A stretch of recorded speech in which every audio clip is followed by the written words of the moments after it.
What's going on, everybody? This came in because I am in a trade and I wanted to show you why I took it. Uh, so this is the 5 minute chart. Let me run to the 4 hour real quick. So on the 4 hour chart, uh, we had this liquidity sweep down here, and we run up, we broke structure, right? So I put a fib on this swing structure from low to high, and that gave me these retrace levels. Okay, the 4 hour. Um, we have yet to even touch the 5.0, which is discount pricing. Uh, so that's what I'm looking at there. I also have some 4 hour fair value gaps marked out above and below us. This is a bearish fair value gap, and this is the last bullish fair value gap before we get down to the 5.0. And then the next fair value gap is down at the 6.2. Okay. Um, so working off my 5 minute chart, knowing that right now we are still bearish on the 4 hour, at least until we hit that 6.2, or at least till we hit the 5.0 retracement. Um,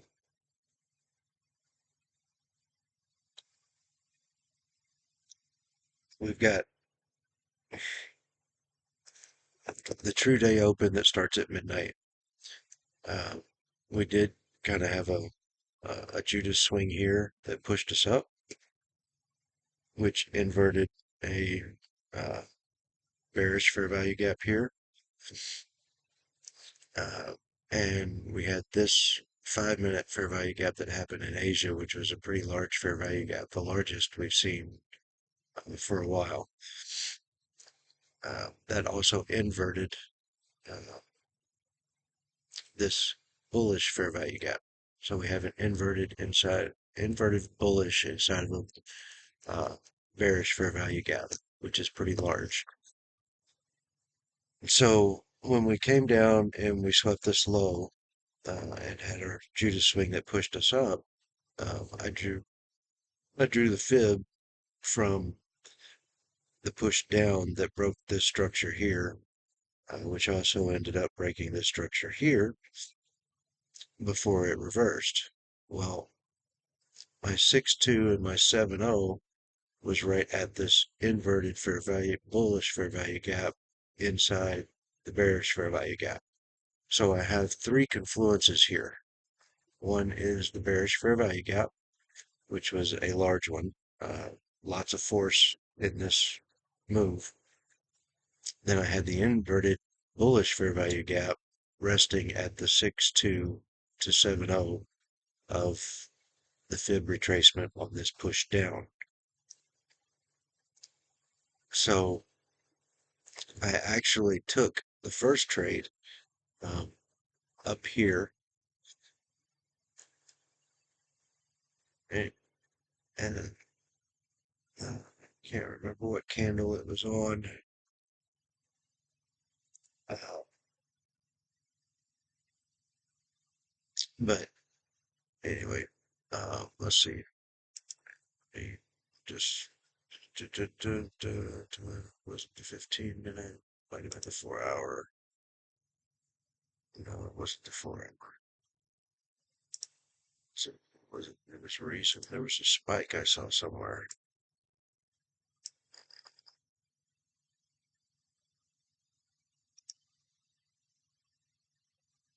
Yeah, might have been this spike up here somewhere. This one. Um, but anyway, um, we have this 4 hour bearish fair value gap above us, and we came up and retraced it. We came out of uh, consolidation, spiked up, touched it, and we've been moving lower ever since. Um, but the main reason, again, why I took that trade, uh, I took it up here first to see, you know, if we were above the true day open, and being bearish, I want to buy above this true day open. Um, so we came down, we pushed back up into the fib and these gaps. So I added here. I started with 5 micros, um, and I added when we reached the fib retracement up here.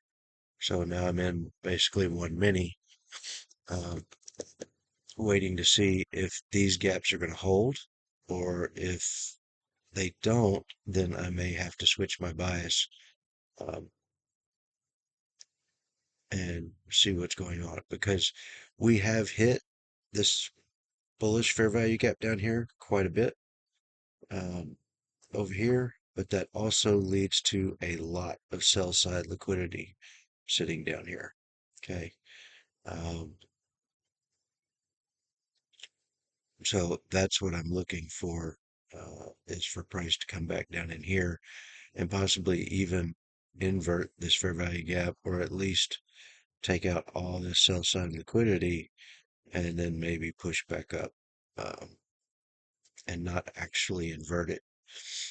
But we'll see. Right now, uh, we're still battling inside the fib, uh, and battling inside these gaps. We didn't close. I don't think we closed above 50% of that gap. Uh,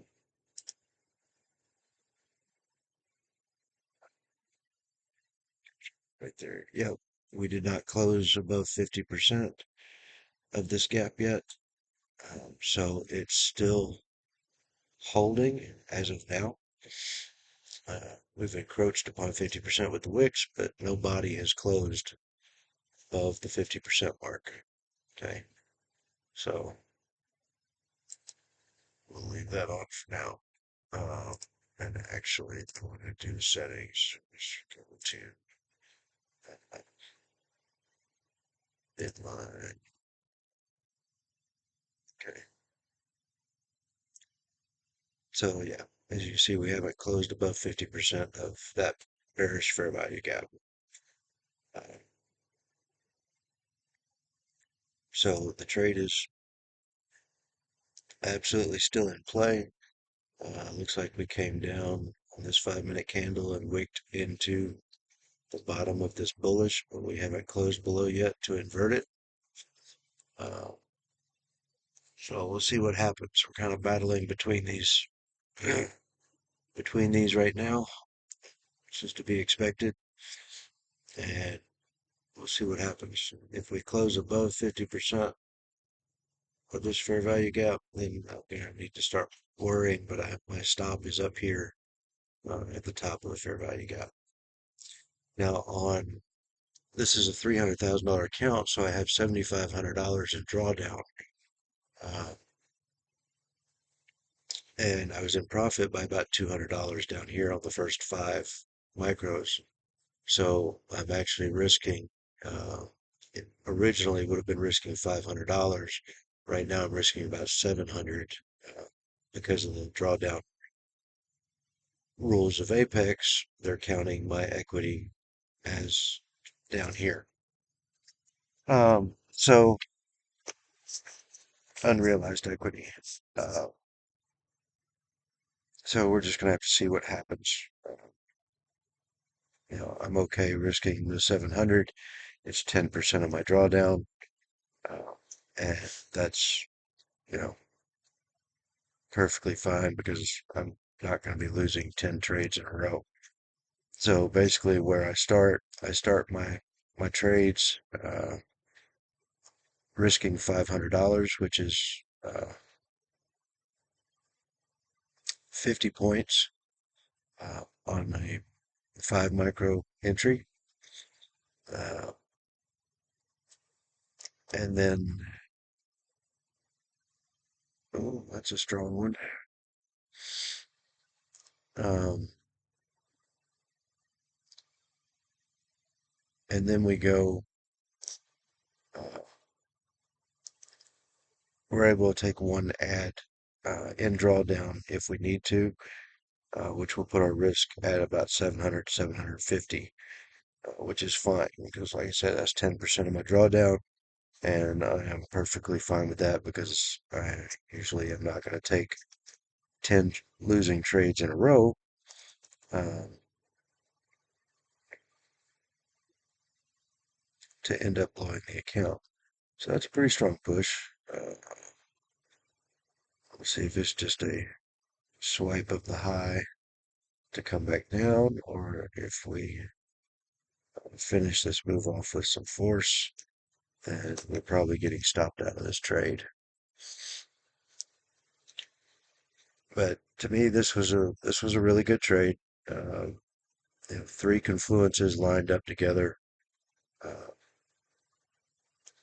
with a bias that, until proven wrong, is in play. So, uh, we had consolidation here. This very well could have been the manipulation move to move higher, uh, but it has to prove that to me first. And I'm willing to take one trade as a loss uh, to see if that happens.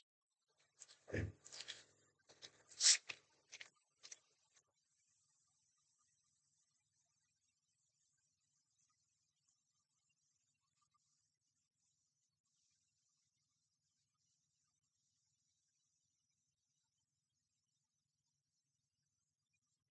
always going to have some losing trades, and typically, if we're trading correctly, uh, that losing trade is going to happen when the market is actually reversing.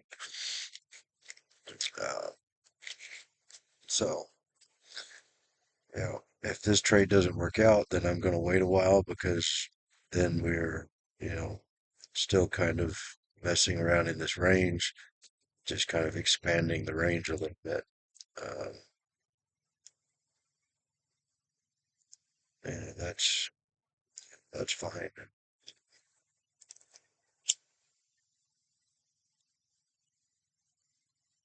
Like we're going to get that close above the 50% of the fair value gap.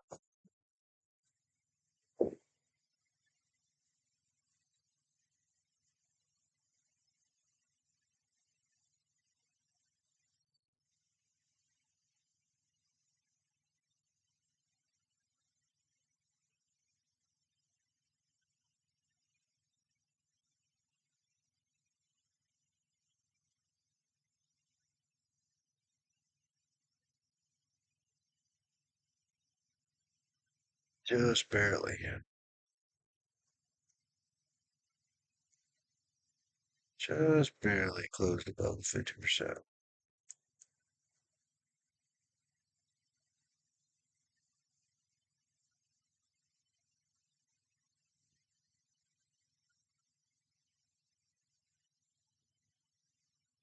Kind of hoping that was the manipulation move of this range here.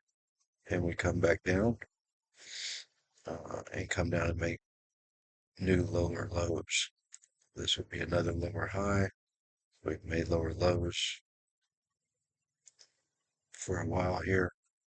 Um, and now we just got to wait and see if we come down and make another one. But we still have yet to invert this fair value gap. And then we have this one down here and the inverted bear down here to get through. So there's probably going to be a little bit of a fight down through here. And that's okay. I'm still willing to hold on to this trade. And look at where the 2-7 lines up on the fib for the profit target, which is right on the top of that fair value gap high, the lowest that we've reached into a lot and have a lot of sell side liquidity down here. So if we reach the 2-7 with this trade, I am probably going to hold longer because I think we should be taking out some sell side liquidity down here to at least down to this level, back to the fair value gap, 4-hour fair value gap low, uh, before heading back up.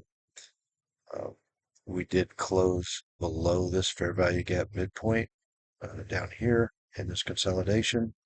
So if this push up here was the manipulation move to go lower, then I think we come down and we get down to at least discount pricing before heading back up.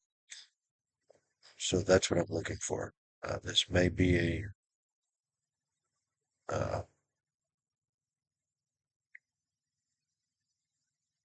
if the trade works out, probably going to be into the New York Open. And if it is intended to work, then what I would probably see at the New York Open would be a quick push down to grab all of this liquidity, sell side down here, and then maybe we take off back up again. I don't know. We'll have to wait and see. This trade still is in the danger zone of failing. So uh, we will have to see what happens. All right, I'm going to shut this off. I just wanted to make a quick video on why I took this trade, uh, and we'll let you know if it works out.